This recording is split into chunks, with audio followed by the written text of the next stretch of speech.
What is the one pain that subcontractors, contractors, and owners all share?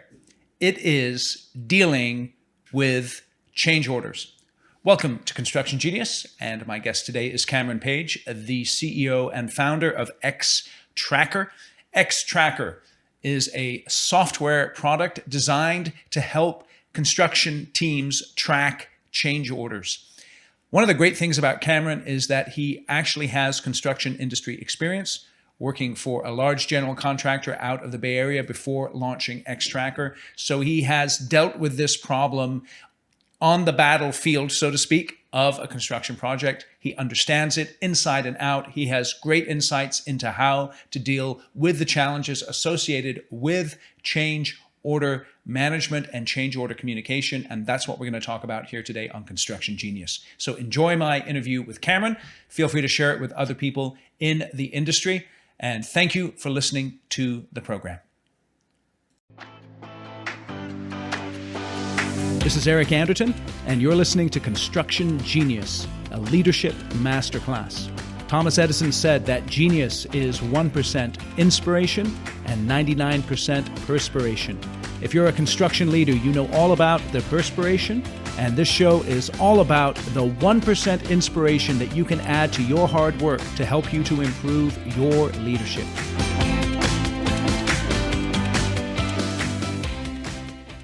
Cameron, welcome to Construction Genius. Thank you for joining us. Thanks for having me, Eric. You know, I was checking out your LinkedIn profile and something struck my eyes immediately, that you were a carpenter for LB Construction out of Sacramento. Yes, I was. I spent a couple of summers there. That's beautiful. The reason it struck my eye is because when I first started working with construction companies back in 2004, my first ever client was LB Construction, Jordy and Vance. They're the L and the B, and they're still my client today. So it's terrific to see that you got your start with them. Why did you start working with LB as a carpenter during the summers way back in the day? Yeah, it was around the time that I got accepted to Cal Poly's construction management program. I always knew I wanted to build things, but my family doesn't come from a construction background. And so I wanted to get some experience. I saw the title construction management. I was like, so I'm going to be managing construction projects someday. And for some reason, it clicked at a young age. I was like, well, I'm probably going to need to have some hands-on experience so I can actually know what I'm doing. And so, yeah, through a local apprenticeship program, they listed out a couple options for companies. And because they were doing wood framing, I thought it'd be cool to actually build some structures and things and see things go up. I went to LB and met with Jordy and Vance, and they didn't know what to do with me. So they put me with Norm Boren, who's one of their master carpenters. And I followed him around for a couple summers, and it was great. They would send him out to job sites with kind of technical challenges on them. And I got to learn from one of their best. So it was a blast. I rely on that experience every day. I mean, that was the best experience I could have gotten to start. That's beautiful. That's beautiful. I think it's interesting because you set that educational priority of construction management, but you understood the importance of being in the field. After you got your degree at Cal Poly, where did you go from there? Yeah, I was lucky enough to graduate in 2009. Which, as we all remember, was not the best time to graduate with a construction degree. It's funny. I started at Cal Poly in 2005 when things were booming, and that's when I worked for LB and a couple other companies after that. But right as a year before I graduated, the market turned, but luckily, I think because I had some of that background, I connected with DevCon Construction, I was lucky enough to get a position there as a field engineer. And that's where I started my career on the general contracting side. That's great. So you worked as a with the general contractors with DevCon for a number of years. And then in May 2018, you launched Extracker, which is a software company. And the main thing you focus on is what? Tell us about that real quick. Yeah, we focus simply on, it's not super simple, but we focus on change order communication. So we really believe that it's a new category in our industry. There's a lot of change order management software, and we're not looking to compete with that because change order management software by nature is where you keep your budget, and it's usually internal facing, either accounting or project management software. So we're the communication layer between subs and GCs and owners, so that they can really ensure what they're forecasting internally is on the same page as their trade partners, and that there aren't going to be surprises when it comes to how to contract work. Okay, so we got change order, we got communication, and then I heard the word surprises. Yeah. So let's dive into this. I want to take some time to talk about why change orders are so painful in the construction industry. But first, I'd like to ask, why is it that change orders are seemingly unique to the construction industry? Yeah, definitely. I mean, there's a lot of reasons why this process has evolved in our industry to what it is today. But simply put, especially the last, 10 decades, most projects were designed, contracts were written based on the scope of those projects. And if something changed, there needed to be a mechanism to track those costs and the associated scope. And that's really what a change order request is the contractor, whether it's a sub or a GC, going to their client and saying, hey, the architect changed something, the architect missed something, there's an unforeseen condition, you want me to work overtime, there's trade damage, whatever the change might be, which it's almost limitless. There needs to be a mechanism in place to track those costs and make sure that what the contractor is charging for, is valid and it's truly out of contract work. And so that's the change order request process, as it is today in a nutshell. A change order request is issued, and in response, a change order is sent back that both parties sign, and that updates the contract value so that they can bill for the revised amount. And that's sort of the process that it exists today. Yep. And so we're all familiar with that. And yet we all know the pain associated with that. Why do you think the change order process is so painful? I think there's a variety of reasons. I think, again, most of the tools in place today when it comes to a software system are, again, internal facing. And it's a big industry, right? So all the subcontractors have their own software and systems in place. All the GCs have their own financial systems in place. So there really is a lack of standardization in the industry. And a lot of most subcontractors that we talk to and that I worked with, my 9 years at DevCon, were really kind of creating their own process for a change order request. They'd have an Excel workbook, maybe where they would create the cover sheet. If it was field directed extra work, every sub would have their own carbon copy, time and material tag, or extra work authorization book. And so we as a GC were receiving 30 or 40 different formats for change order requests in the industry. And most of our subs were relying on tools that existed outside of their financial software to process and send us these documents. So there was inherently a delay in the processing time, which really hurts both parties. For the subcontractor, it's their revenue, right? So especially if it's T&M work that's done out on a job site, they're trying to get reimbursed for that as fast as possible. And their own processing time is what's hurting them on that. And then if there's bad documentation, it delays the approval time because we as the GC are trying to understand it. And if it's handwritten or if the labor rates don't make sense or if the scope doesn't make sense, we have to go back and forth with them before we can present it to our owner. Yep. Then there's the owner review, and then we can finally issue a change order so they can bill for it. And so because all those things are happening through email, Excel spreadsheets, carbon copy, it really makes the process incredibly painful for everyone. And the biggest thing is that it introduces the potential for surprises. And that's really where projects run over budget in our industry. It's not necessarily that something caused the cost overrun.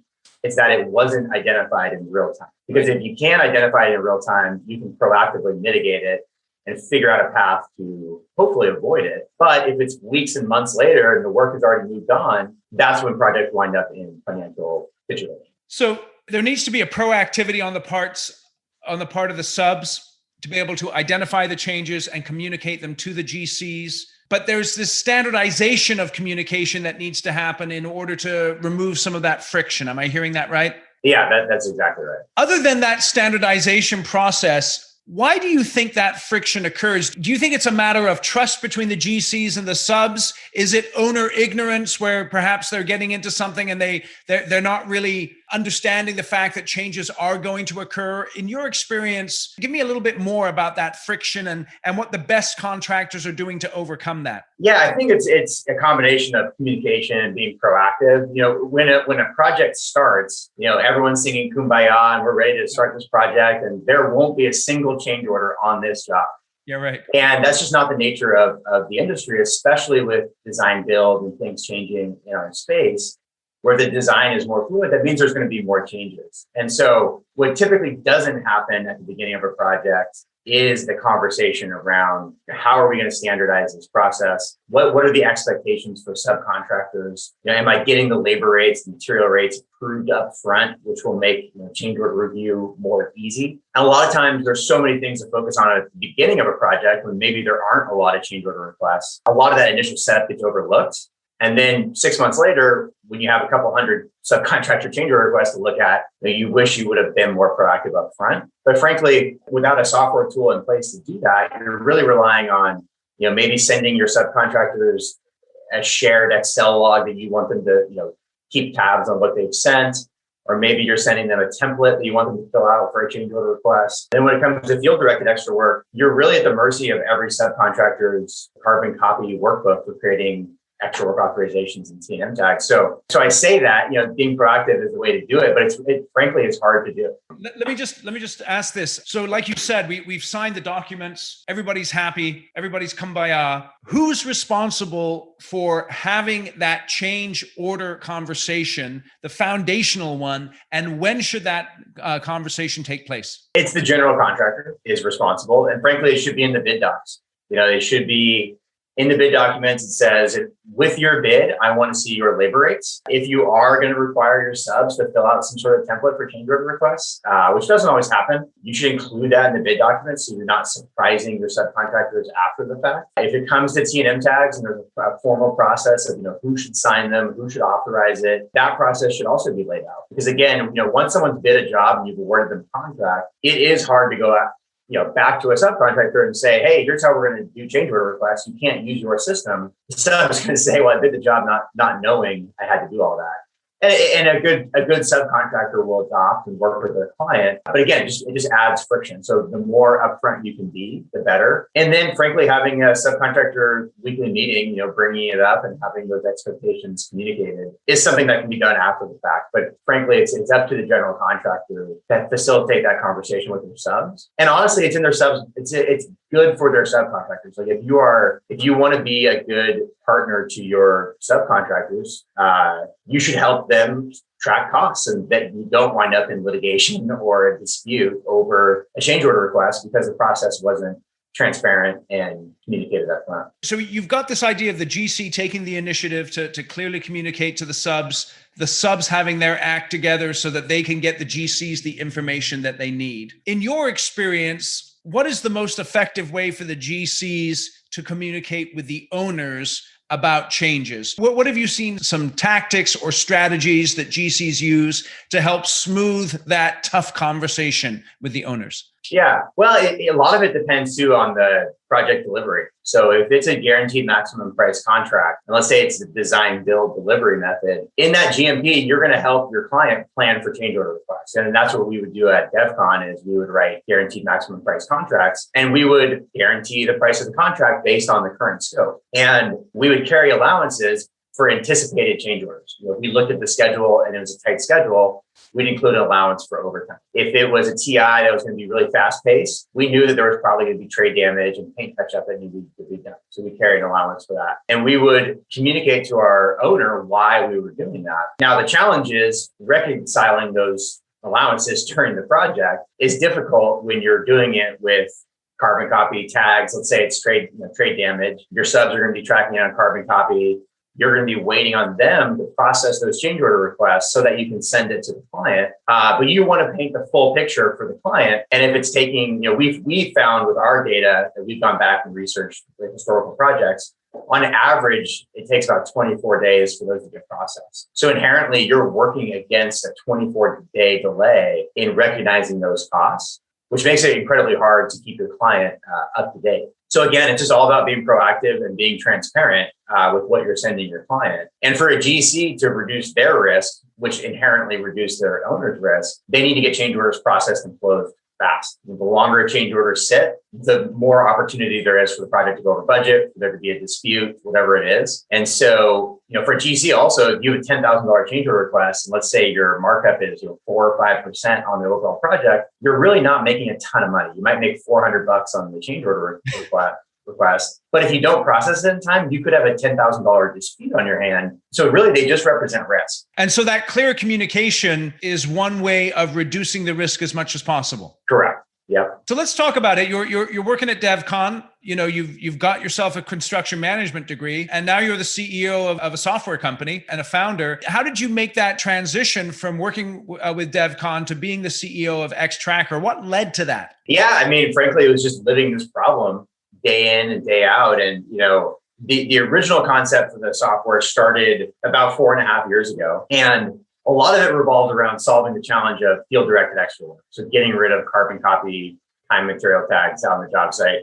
I had a project, it wasn't my last job, but the job before, where we had about 1,700 change orders on the project. And about half of them came from carbon copy T&M tags. And we fell incredibly far behind processing them because we were focused on delivering the building, the quality that our clients expect on time. That was our biggest focus. And we struggled to keep up with the financial side of things. And so, that was the initial vision behind the software. And so, but it grew from there to recognize that this isn't a problem just for subcontractors. It's an equally big problem for general contractors. And in general, change order communication is something that's done through email and COR logs that are done on PDF or Excel today. And so we just identified that there needed to be a middleman to keep both parties on the same page, because financial software isn't collaborative by nature. So all this was happening outside of the system. So that's where the idea started. And I made the early mistake of thinking I could manage a construction project or a software project just like a construction project. And managing engineers is quite a bit different. And so I, with my own money, hired a team of offshore engineers, and we built the initial V1 of the software. And like you said at the beginning, we launched in May of 2018, and we were off to the races. We started working with some of the biggest general contractors in the U.S. The first week we launched the software, I tapped into my Cal Poly construction management network, and also the network, I built up the last, decade working in the Bay Area. And so it's been really well received by the industry. The way the software works is, we sell directly to subcontractors, so they can use it as a tool to standardize the way they not only communicate, but also process time and material tags, change order requests. So what used to take 24 days, they can do in a matter of minutes through our automated workflows, and really add value to their general contractors so that they can be the one sub who is on top of change order requests, super organized, and sharing them in a cloud-based log where the GC can always access them. And the other way our software works is general contractors can make our software a project requirement where all subs on the job use it. They upload their change order requests to our software, so the GC has a full dashboard of all their risks. The GC can add review comments, dissect the change order requests. And then the subcontractors can also all use our mobile app for time and material tags, which again, once they're assigned digitally through our workflow, they're instantly logged in a T&M log, so both parties understand that risk. And then with the click of a button, the subs can turn those T&M tags into a change order request and share it with the GC. And then we also work for owners, so the GC can turn around and send their change orders through our software to their owner as well. So what's been cool is, we work with sub-tier vendors, subcontractors, general contractors, and owners. So really everyone in the food chain can get value out of our software. I'm curious. I want to explore a couple of things with you, because you're sort of living and breathing this. It seems like there's always sort of a new technology that's being thrown at the construction industry, bells and whistles and all this kind of stuff. Now you're very focused in addressing a particular issue. I'd like to get your opinion on why construction companies fail with technology implementation in general. Do you have something you can give us on that? Yeah, definitely. I mean, there's a handful of reasons. I think for me, coming from the industry, for a subcontractor, for a general contractor, I even worked for a developer a little while during college. I've seen technology used, I've seen it not used, I've seen it fail. And I think the biggest reason why it fails is that it's not easy to implement. And so our software is out of the box. You can sign up and use it in 15 minutes. And we are focused on doing one thing extremely well, and that is facilitating change order communication. A lot of other tools in our industry try and do everything. Yes. And really they're a platform for that company rather than necessarily a platform for the industry. So what we're trying to do is connect companies in this workflow that happens on every project. And so I think we've seen really good success being really focused and really narrow. And I do think it's an interesting discussion on point solutions versus full products, kind of like what you were describing. The full product suite is hard to roll out because you're training your company to do everything in one software.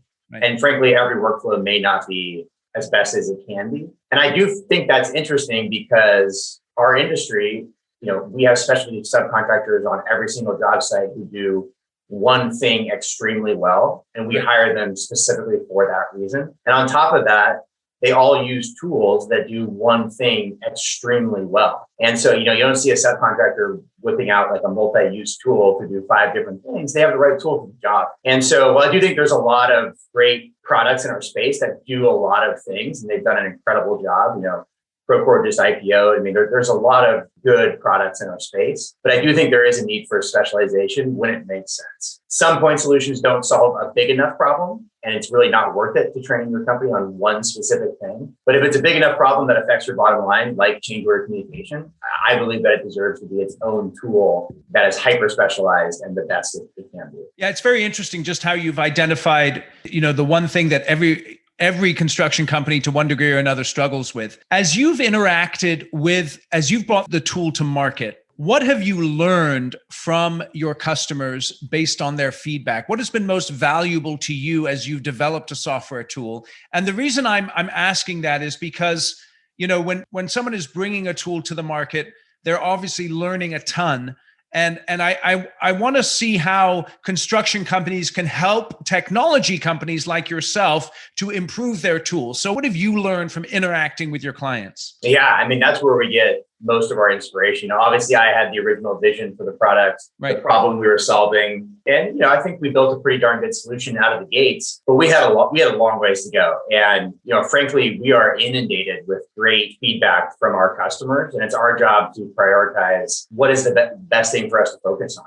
And so, with a few of our enterprise clients, we have them on our customer advisory board. So we do monthly meetings with them, hear how it's going, get their feedback. But it's really our job also to filter that feedback to what's going to be best for the industry. Really, we're trying to build something that has to be one size fits all. We work with small, final clean companies that have 2 people, all the way up to, performance contracting group, for example, that has 3,000 employees. And we have to build something that everyone can use to communicate change order requests, which isn't an easy task. And it's also our job to build the right features for the space. So our underlying principles are always, how can we make it faster? How can we make it simpler and easy to use? And how can we have people trust the product more? Those are kind of like the 3 things that we really focus on. What do you mean by the trust part? Tell me about that. What do you mean by trust the product more? Well, I mean, we're handling billions of dollars on our platform. And so they need to know that it's reliable, that it works. Recently offline mode has been a big feature request, so they can still track field directed extra work if they're in the middle of the desert or if they're in a 50-story skyscraper in New York. We had both of those requests, and trust that they're going to be able to document their work. So we have developed an offline mode where they can create a KNIM tag, get it signed on the job site. When they reconnect to the internet, they can send it to the client. But it's also our own internal processes. How can we be a reliable software partner for the industry? And we think that's really important. What was the biggest mistake you made when you launched your company? That's a great question. I can tell you exactly what it was. I would say it was a mistake. It was just a lack of totally understanding how big the opportunity was. When we first launched, we created a product for subcontractors so they could create these documents, send them to their general contractor. Right. And then we had a product for general contractor. But when we went to market, we started talking with, for example, large paving grading companies that hire 5 or 10 subcontractors on every project.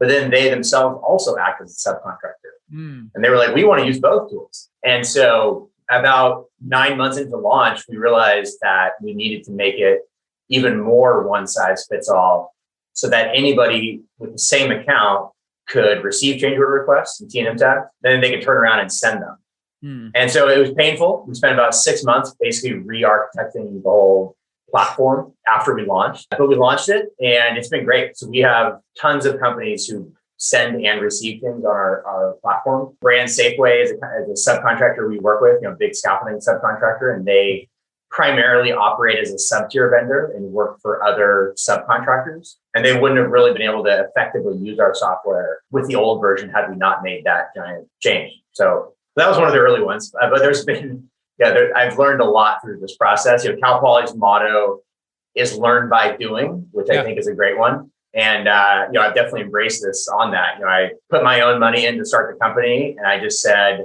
I'm going to figure it out. I'm going to commit to it. I'm going to do it. And then when we built the product, before I quit, I told everyone I was quitting to start a software company. I told, the owner of DEFCON, and that really gave me the burning of the boats, as you get on the shore. I was all in and ready to go. And I think had I not done that, it would have been easy to walk away from at certain points. But how do you resist the temptation to not stick to your knitting, so to speak, to not stick to the focus on change orders? Aren't there other sort of shiny things out there that you're tempted to do? Or do you get your clients asking you, hey, what about this? What about that, Cameron? Can you do this for me? Yeah, of course. It is challenging. I mean, I think a lot of it has to do with my own conviction. Having been from the industry, I know how big of a problem this is. I mean, in my opinion, we are solving the biggest problem in construction. And the way we're doing it as the first company to market. So it's a greenfield opportunity for us to go out there and really create this communication platform for the industry. And the more narrow we focus, the actual easier it is to get the product out there. As soon as we start going different directions, then we'll find ourselves competing with the more robust full service platforms out there. And we don't want to do that. We want to be partners to those software vendors out there, so that we can add value to the clients who've made big investments in those platforms. So that's the lane that we're going to stay in. And what's amazing is we were just at World of Concrete last week, and I met 4 companies out there that are in the Bay Area that I had never heard of. Yeah, right. And so awesome. It just tells you, how big the industry is, and they all have the same problems. We're happy with where we are, and we've got a long ways to go. I don't know if I mentioned it, but we did just announce earlier this week too that we raised a Series A with Jackson Square Ventures. So we are ramping up. We're investing more in the product, and obviously more in the rest of our company as well. Obviously, a tool like yours, like Extracker, is excellent for that communication of change orders. If you're sitting across the table, let's say you're in a round table situation and you got a GC, you've got a sub, and you've got a developer or an owner. What are 3 things that they should be doing right from the get-go on a construction project to make the management of change orders as smooth as possible? Other than using Extracker? Absolutely. Yeah, again, I mean, if you can actually have that meeting with all 3 of those stakeholders in the room, you're already in a good spot. Because a lot of times, it seems like that happens, but it might be a scheduling meeting, it might be a design review meeting. But if you can actually get the stakeholders in the room, no one in that room wants the project to wind up in a financial issue, or litigation, arbitration, wherever you want to go there. No one wants that outcome. And so if you can actually have that conversation early, set expectations, work together, and say, hey guys, we need to be on the same page. We need these things processed in the contract. Every contract says 2 weeks is usually the rule of thumb for processing a change order request. Let's do it in 5 days, and let's be on top of it, and let's help avoid that situation. If you've gotten to the point where you're having that conversation, you're in a good spot. Yep. Excellent. Excellent. All right. So I do like to ask, Cameron, you're there in the Bay Area. Are you down in Silicon Valley? You're up in San Francisco? Where are you at? I have actually done almost a full lap around the Bay Area. I started, when I graduated college, I didn't know anything about the Bay Area, and DevCon's office was in Milpitas. Right. So I first moved to Milpitas. It wasn't quite it's a family town, and it wasn't quite where I wanted to be. So I then moved to Los Gatos, and then later I met my wife and moved to San Francisco. And then we had our first kid about 1.5 years ago. My wife immediately got us out of San Francisco. And so now we were in Lafayette, now we're in Danville. So we're slowly completing the circle. I think we finally found our final landing spot. But yeah, we're in the East Bay now in Danville. But yeah, it's been a good almost 12 years now in the Bay Area. So if I'm in Danville, where's the best place to eat in Danville? Oh, wow. Well, if it's lunch, it's definitely Domenico's. You got to get a sandwich. Domenico's? And what kind of sandwich at Domenico's? I'll be honest. I usually have my wife order because she's from Danville and she went to Monte Vista, and they're all obsessed with Domenico's. But it's red pepper turkey, roasted. I can't remember the name of the. You're putting me on the spot here. I need to. I know. I know you just got back from World of Concrete, so it might be a little hazy still, huh? Exactly. My wife's going to kill me for not nailing the order, but just go to Domenico's, either ask for the special or get their turkey sandwich. You won't be disappointed. All right. Domenico's in Danville. That's awesome. Well, I really, really appreciate your time here. As we're wrapping up here, where do you see Extracker in 5 to 10 years from now? Yeah, I mean, the goal is to become the standard way the industry communicates change orders. That's where we want to be. And we're really looking to partner with all the companies in the industry. We think we can add value to all sides of the table. And we think we can get there because of the way we've architected the product. It's the companies invite each other to the software. So our best salespeople are the companies using it. They love our software and they help us. Subs help introduce us to GCs, and GCs introduce us to subs and their owners. And it's been great. So that's really where we see ourselves in 5 to 10 years. And at that point, we may expand into other things, but this is our focus right now. That's excellent. And if people want to get in touch with you, how can they get in touch with you, Cameron? Yeah, just shoot me an email, cpage@extracker.com. That's right. And that's extracker.com. We'll put links in the show notes to the website that you can check you out. There's customer stories and a little bit more information about the product. I had you on because change orders, I know, are a big pain in the neck for all of my clients to one degree or another. So it's great that there's a solution out there for the communication of those change orders.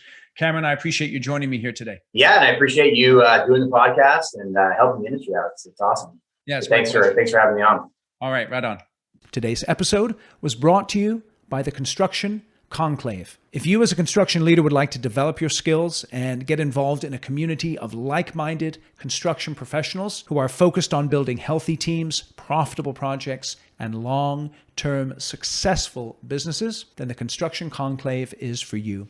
It's a private invitation-only group of construction leaders that are focused on developing their leadership skills. We do training every single month online that looks at how to become a better leader in a very practical, straightforward way. We also have other events that build community and camaraderie so that you can associate with others who are interested in developing their skills as leaders. If you'd like more information and to see if you qualify for participating in the conclave, feel free to reach out to me, eric@ericanderton.com.